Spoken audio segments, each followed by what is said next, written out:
అటు చూడురా, సుంతాచారు వచ్చాడు. చాలా రోజుల తర్వాత దొరికారు. ఒక ఆట ఆడుతుందా? వచ్చారమ్మా వచ్చాడు, సుంతాచారి వచ్చాడు.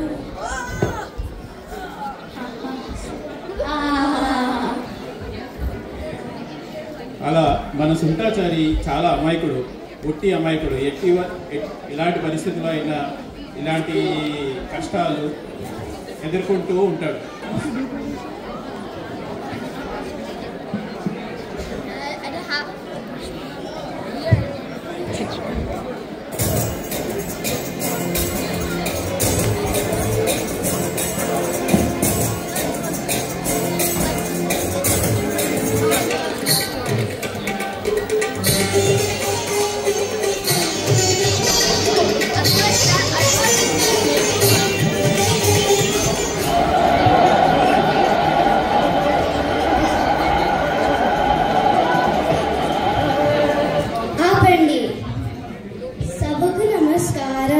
నాకు మాత ఆరోగ్యం రోజుకి క్షీణిస్తుంది. ఆమె ఆరోగ్యం బాగుపడే మార్గం చూడండి. మహారాణి, మిమ్మల్ని చూడడానికి ఒక స్వామి వచ్చారు. ఆ స్వామి వారిని ప్రవేశపెట్టండి. స్వామివారు, మీరు రండి.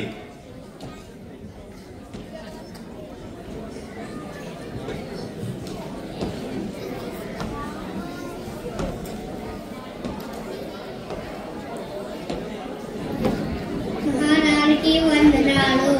మీరు ఏదో ఆలోచిస్తున్నారు. ఏమి చెప్పమంటారు?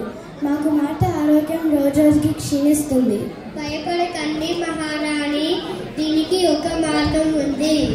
నాకు నమ్మకం లేదు. ఎంతో మందికి చూపించాను, ఫలితం లేదు. చింతించకండి మహారాణి, ఊరికి ఉత్తరాన ఒక మూలిక ఉంది. అది సంపాదించిన యువరాణి ఆరోగ్యం నయమవుతుంది. కానీ అక్కడికి వెళ్ళిన వారు తెలివి రాలేదు. ఆ మూలిక ఒక రాక్షసుడి దగ్గర ఉంది. ధైర్యం తెలివి ఉన్నవారు ఆ మూలిక తీసుకుని రాగలరు మహారాణి. ఈ విషయం ఊళ్ళో చాటించండి. ఎవరైతే ఈ మూలికను తెచ్చిస్తారో వాళ్ళు నాకు మాట ఇచ్చి మీరు వివాహం చేస్తాను.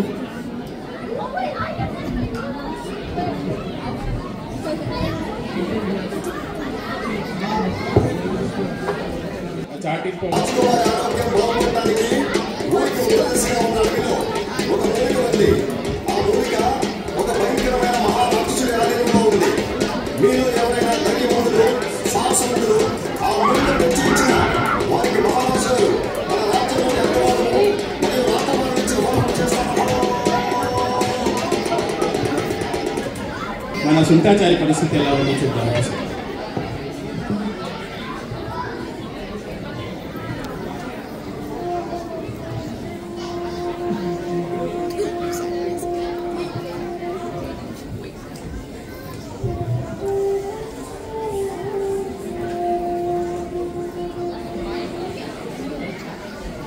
నన్నందరూ ఎందుకు పనికి రానివాడంటున్నారు బయట వాళ్ళు. చివరికి అమ్మ అందరు నన్ను తిడుతున్నారు. ఎందుకు? ఏ తప్పు చేశాను? నన్ను అందరూ మెచ్చుకునేలాగా ఆ మూలిక తీసుకువస్తాను.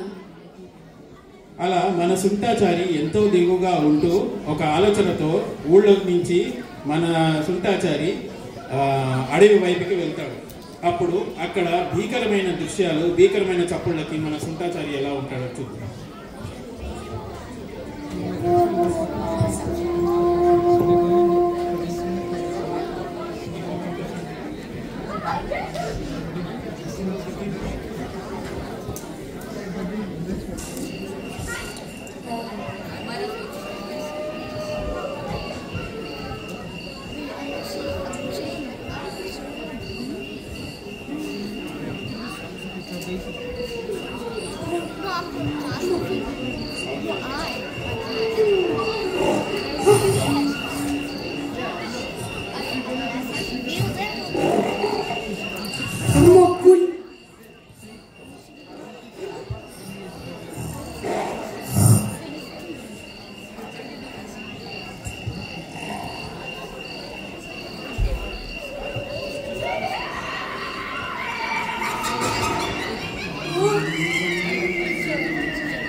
రక్షించండి, కాపాడండి.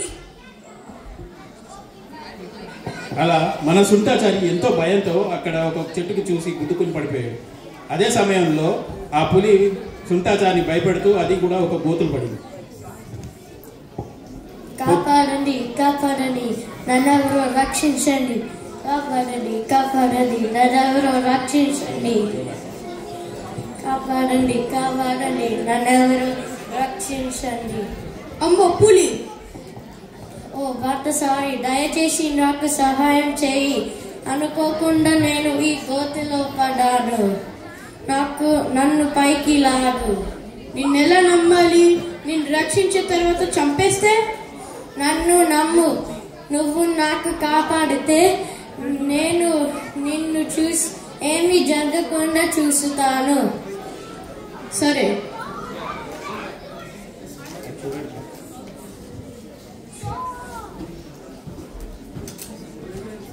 నువ్వు నాకు సహాయం చేశావు. నీకు ఏమి ఆపద వస్తే నన్ను తలుచుకో, నేను నీ ముందుంటాను. అలాగా పులి తన మాట ఇచ్చి సుంటాచారిని వదిలేసి ఊరిలో నుంచి అడవిలో నుంచి వెళ్ళిపోయింది. సుంటాచారి తన ప్రయాణం చేస్తూ ఆ మూలిక కోసం వెతుకుతూ ఉంది.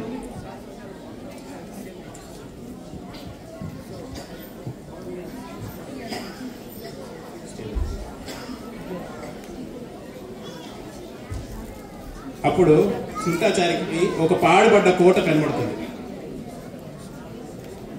ఇదేదో పాడుపడ్డ కోట ఎలాగుంది? నేను వెతుకుతున్న పాడుపడ్డ కోట బహుశా ఇదేనేమో. ఈ కోట ద్వారం తెరవట్లేదేంటి? ఎవరున్నారా చూడు. నువ్వేం చేస్తున్నావు ఇక్కడ? భయం లేదా?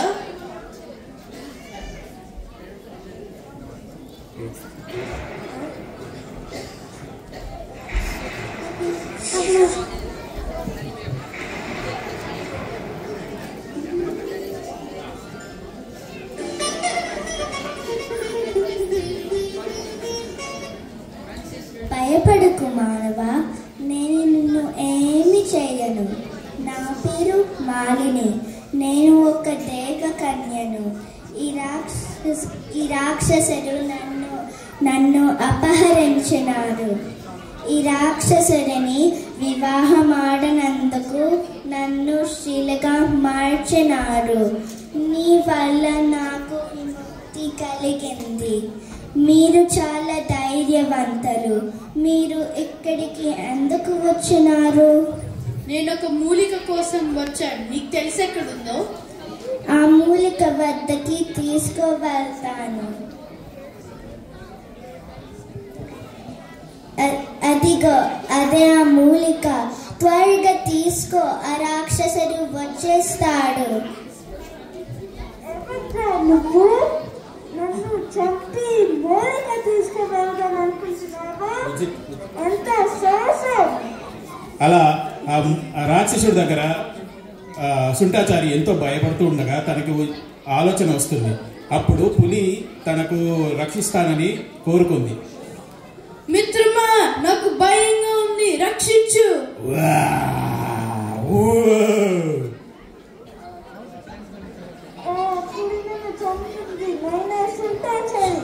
ఈ మూలిక ఒకేసారి పనిచేస్తుంది. ఈ మూలిక మళ్ళీ వాడితే ఈ మూలిక పనిచేయదు. అలా ఆ రాక్షసుడు హతమార్చగా సుంటాచారి అనుకున్నట్టుగా తన మూలికను తీసుకున్నాడు. అప్పుడు ఎదురుపడ్డ పులితో ఇలా అన్నాడు. ధన్యవాదాలు, నన్ను రక్షించు మిత్రమా. అలాగే మిత్రమా, నువ్వు ఇప్పుడు వెళ్ళొచ్చు.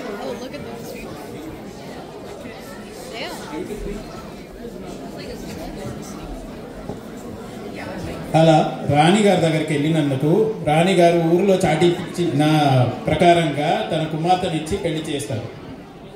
అదిగో మూలిక. అందుకే సుంటాచారి కొంత ధైర్యం, కొంత సాహసం చేయడం వల్ల విజయం తన సొంతం అయిందని మనం ఈ కథ ద్వారా తెలుసుకోవచ్చు. నాయన సుంటాచారి, మీ ధైర్య సాహసం మెచ్చి ఇచ్చి నేను వివాహం చేస్తాను. అలా సుంటాచారికి వివాహం జరిగింది. ప్రవేశం పిల్లలు అందరూ ఎంతో ఇష్టంగా